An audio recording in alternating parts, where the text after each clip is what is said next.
revenons donc à ce que nous disions. Nous avons donc su qu'il y a au fait un, 2, 3, 4, 5, 6, 7, 8 groupes sanguins. 8 groupes sanguins et pas seulement 4. Parce que chaque groupe sanguin a, pour chaque groupe sanguin, il y a deux types de rhésus, soit rhésus plus, soit rhésus moins. Donc là, je répète encore une fois, vous devez me rendre ce travail pour la séance prochaine, juste après avoir terminé ce cours. C'est très simple. Alors, deuxièmement, alors passons maintenant, donc on s'est posé la question, comment identifier notre groupe sanguin, notre propre groupe sanguin? Comment tu peux savoir ton groupe sanguin toi-même? Alors là, les chercheurs nous ont mis un sérum test et nous ont mis à notre disposition un sérum test. Alors pour identifier un groupe sanguin, on ajoute au sang, donc une goutte de notre sang tout simplement, un sérum test. C'est quoi? C'est un liquide. Un liquide, c'est-à-dire un liquide sanguin, c'est le plasma. Mais on l'a appelé sérum test, pourquoi? Parce qu'il contient, alors qu'ils sont des sérums contenant des anticorps. Alors, soit il y a un anticorps, un sérum test qui contient l'anti-A, soit un autre sérum qui contient l'anti-B, soit on mélange les deux et on les donne. Alors, on les mélange à notre groupe, à notre sang. Et le résultat d'agglutination permet de mettre en évidence soit la présence, soit l'absence des antigènes. Alors, on va voir ça dans le tableau numéro 1.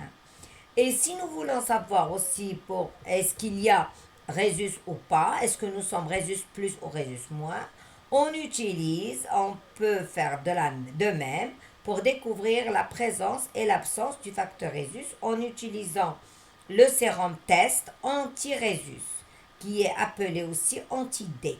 Si vous voulez, on peut dire anti-D ou anti-rhésus. Pour moi, c'est anti-rhésus, c'est beaucoup mieux. Ça veut dire ce que ça veut dire. C'est dans le tableau 2. Alors, donc nous allons compléter, d'après ce que nous avons su, compléter le tableau du bilan 5. Alors, voilà. Donc, tableau identification des groupes sanguins. Alors, regardez bien. Suivez avec moi. Nous avons un sang qui est un groupe inconnu. On prend une petite goutte et on lui rajoute du sérum test anti-A. Et on voit le résultat. Ici, par exemple, c'est le premier exemple. Nous avons eu une agglutination. Une agglutination avec l'anti-A. Ça veut dire quoi? Ça veut dire, alors quand est-ce qu'on a agglutination? Quand on a l'antigène et l'anticorps lui-même. Donc, une agglutination veut dire qu'on a l'antigène A, tout simplement. Et ici, avec le sérum anti-B, il n'y a pas eu d'agglutination. Ça veut dire qu'il n'y a pas d'antigène B. On va donc déduire l'agglutinogène très simplement et on va dire, puisqu'il y a eu agglutination, qu'il y a eu l'antigène qui s'est agglutiné avec l'anti-A. Donc, la présence de l'agglutinogène A. Et si nous savons qu'on a un agglutinogène A, donc c'est que nous savons le groupe sanguin qui sera bien sûr tout autre que le groupe sanguin A. Donc agglutinogène A, donc groupe sanguin A. Alors, et j'espère que vous avez compris. Si vous n'avez pas compris, on passe au deuxième cas et vous allez voir que vous allez comprendre. Cette fois-ci, on a pris un autre sang. Là, c'est, disons, le sang de Ahmed. Ici, le sang de Mohamed. On a pris une petite goutte de sang de Mohamed et on lui a rajouté du sérum test anti-A. Quel est le résultat? Il n'y a pas d'agglutination. Pas d'agglutination, ça veut dire qu'il n'y a pas d'antigène A. D'accord? Et ici, il y a agglutination, c'est qu'il y a agglutinogène B, parce que c'est avec l'anti-B. Donc ici, nous allons écrire agglutinogène B. Puisque nous avons l'agglutinogène B, donc le groupe sanguin sera le groupe B, tout simplement. Un sang qui contient l'agglutinogène B, c'est un groupe sanguin B. Maintenant, troisième cas. On va prendre donc Fatima. Fatima, elle, on a rajouté donc l'anti-A à son sang. Et il y a eu agglutination. Puisqu'il y a eu agglutination, c'est qu'il y a antigène A.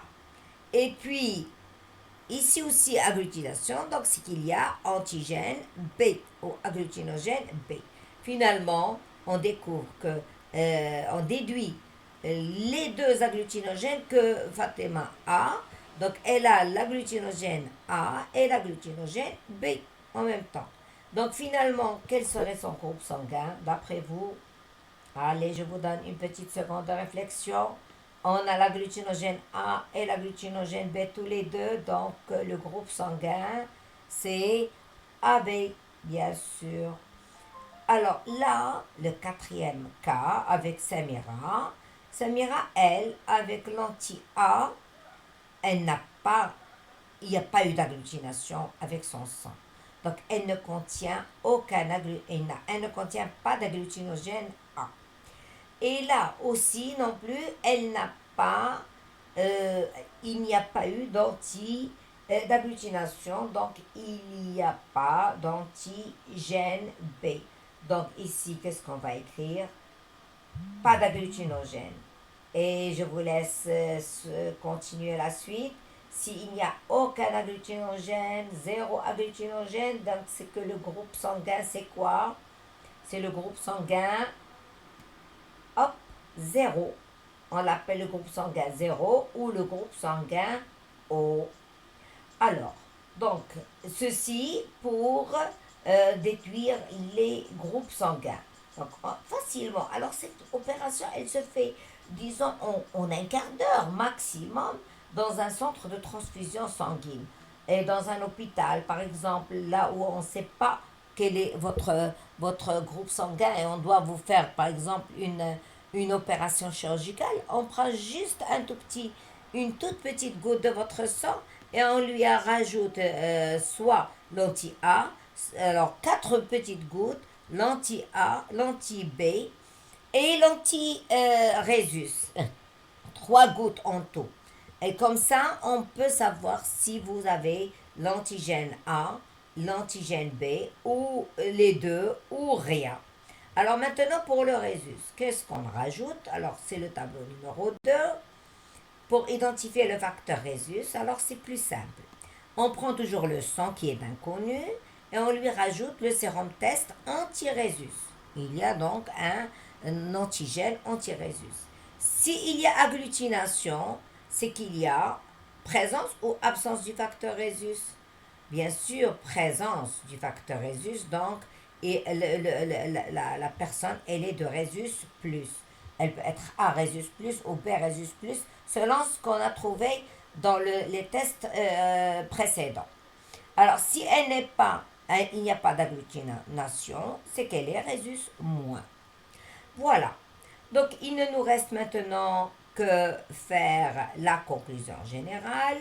Cette conclusion, c'est qu'il existe donc pas seulement 4 groupes sanguins, mais 8 groupes sanguins différents.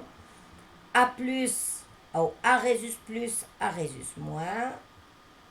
B Rhésus plus, B Rhésus moins. AB Rhésus plus, AB Rhésus moins. Et enfin, O Rhésus plus, O Rhésus moins. 8 groupes en tout.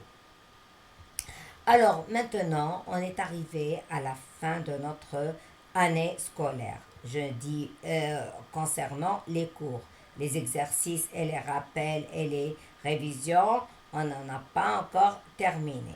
Donc c'est donc la fin de notre programme, mais je tiens à vous dire un petit mot avant la fin. Alors je vais le lire avec vous, chers élèves.